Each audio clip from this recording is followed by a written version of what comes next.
Good morning, everybody. So with today's video, this is going to be a long one, a big video. So for editing purposes, I'm not going to go into great detail about these fragrances. All reviews will be down in the description box below, but top 15 classy spring fragrances. Cheapy, designer, and niche. So a big video. First one is a great cheapy that a lot of people like. Lalique Pour Homme, 1997 release.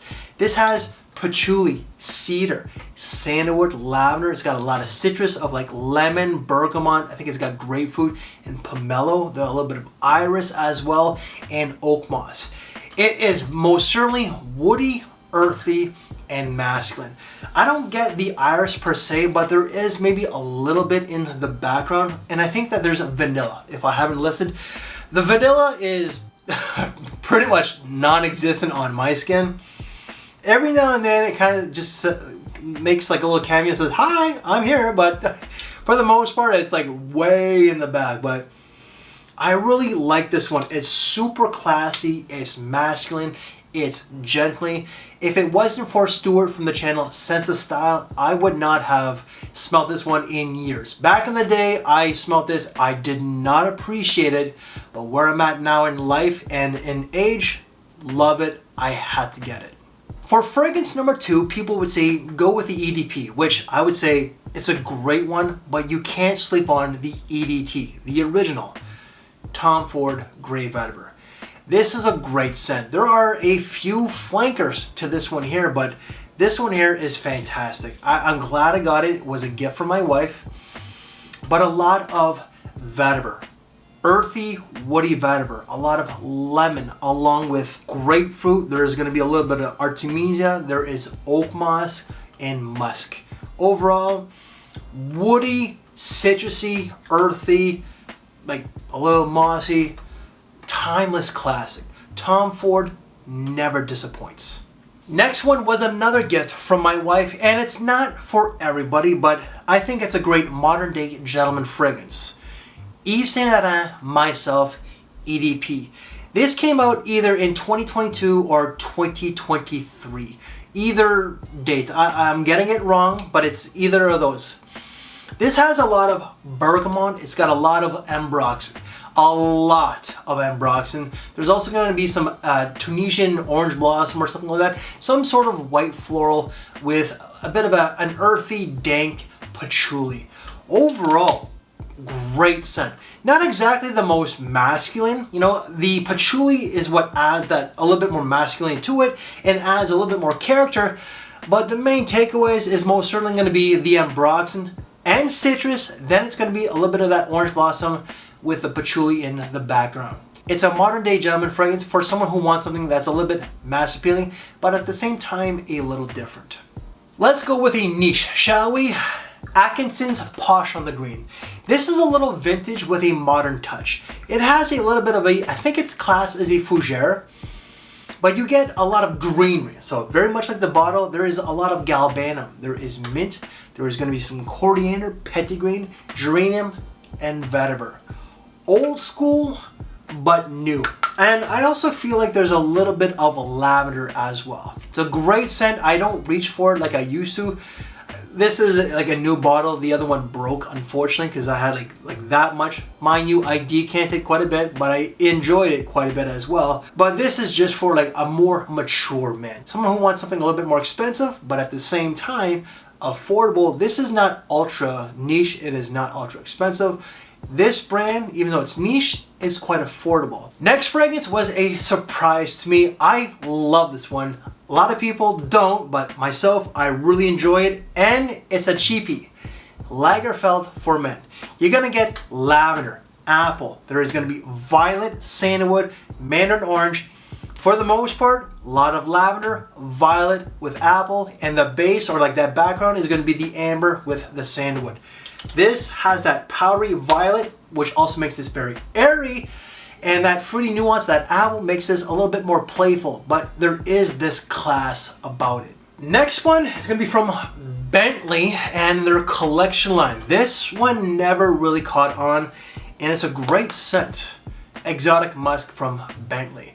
This is not for everybody though. This has a lot of iris, amberwood, it's got musk, woods, and different notes that I cannot even pronounce. But for me, I feel like there's a little bit of like a plum. Something that's very dark but fruity at the same time. This, for the most part, is musky, ambery, and of course, powdery. So once again, not for everybody. Let's go back to a niche. Well, some people say that this is niche, while a lot of people say that this is designer with niche price tag. I can understand both sides. I like this one. I used to promote this brand quite a bit, and that's Bond Number 9, but Bleecker Street. This is one of their more popular ones, but this is really masculine. So a lot of woods with a lot of fruits as well. That fruit is going to be blueberry. You're going to get a lot of patchouli, oak moss, cedar with a lot of violet. There is cassis, thyme with amber and vanilla. Woody, fruity, aromatic, and green at the same time.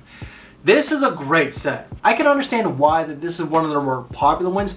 That blueberry does add something different to it. That fruity, that something that sweet, playful touch. But it's just that woody earthiness as well. Next one used to be a cheapie, but it's going to be a little bit more expensive now. It's not as available as it once was, I believe. This used to be like 30 bucks. Now it's like 50, 60. Hugo Boss Boss Bottled Night. This is not a fragrance for everybody. Boss does a lot of mass appealing fragrances. This one here is not. And what makes this not so mass appealing is going to be the violet and lavender combination. The violet adds this powdery touch. You are going to get birch as well, musk, and there are other woods. But for me, it's just a lot of birch, lavender, musk, and violet. So not exactly the most easy to wear fragrance. A little old school, but at the same time, it's a little new. So a little bit of a timeless classic. Next one is going to be from Trussardi, and that's going to be Uomo 2011.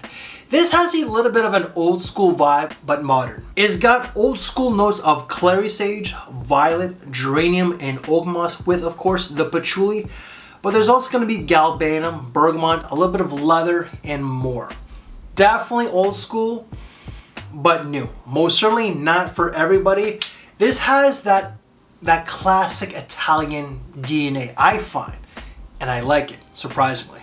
Let's go back with a niche, and this is an affordable niche, and I would say one of the more popular ones from this brand, Mancera Lemon Lime. This is a great scent. Definitely old school with that lemon, that geranium.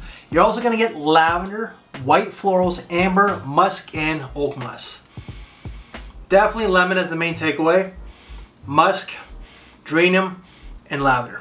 That's what, for me, pretty much is. There's really not a lot of white florals. There are some, but you know, it's really not in your face. It's more docile and gently. This is a unisex scent that, in my opinion, leans a little bit more towards the men, and it's more of a mature scent. Next one is not one of my favorites, but had to make the list. It smells great on others, just not on me. Burberry Touch. This was launched in 2000. So this is very musky. It's got violet leaf, artemisia, pepper, cedar, nutmeg, vetiver, and so on. So very musky, powdery with spices and woods.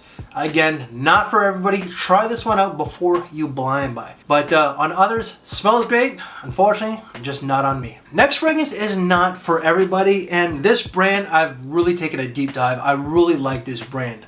Kenzo Power.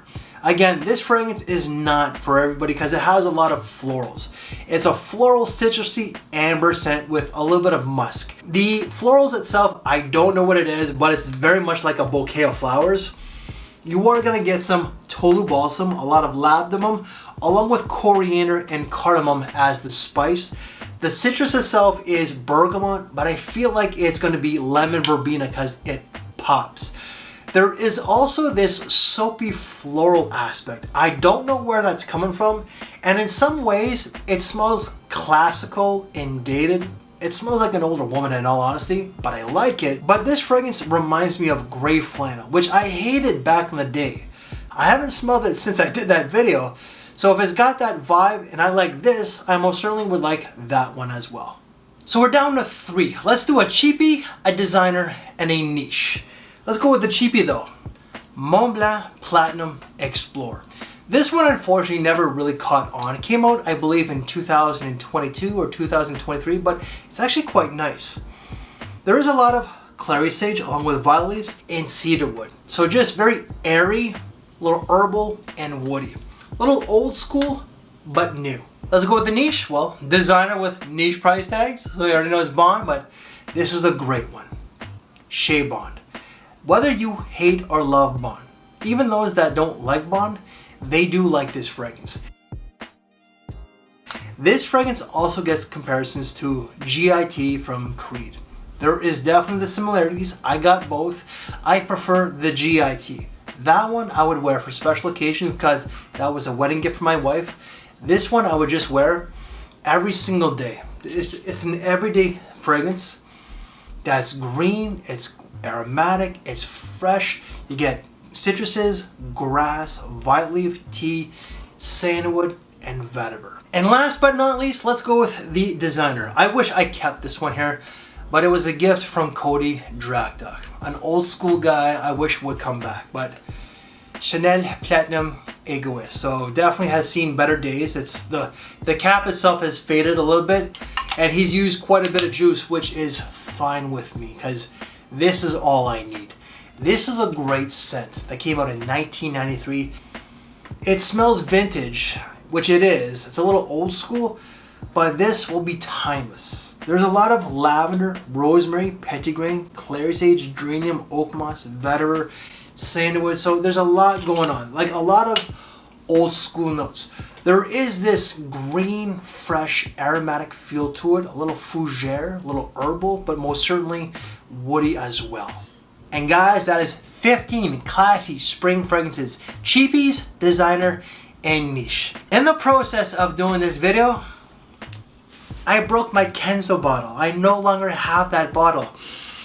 It's very fresh, very floral in here. I'm not making this up. I generally did break it, and it took me like 20 minutes to clean up the mess. The aroma is in the carpet right here, so I'm gonna have to air out this room because this is also my wife's office, so hopefully she doesn't mind. So at least it's not oud. So guys, if you like this very video, if you like the fact that I just opened up with some honesty, it's like a little bit of an oopsie, a blooper, leave me one of these, please. And once again, any reviews that I've done on these fragrances, they will all be down in the description box below. Thank you for the time, take care, and I will see you later. Thanks for watching, everybody. Certainly would like that one as well. Shit.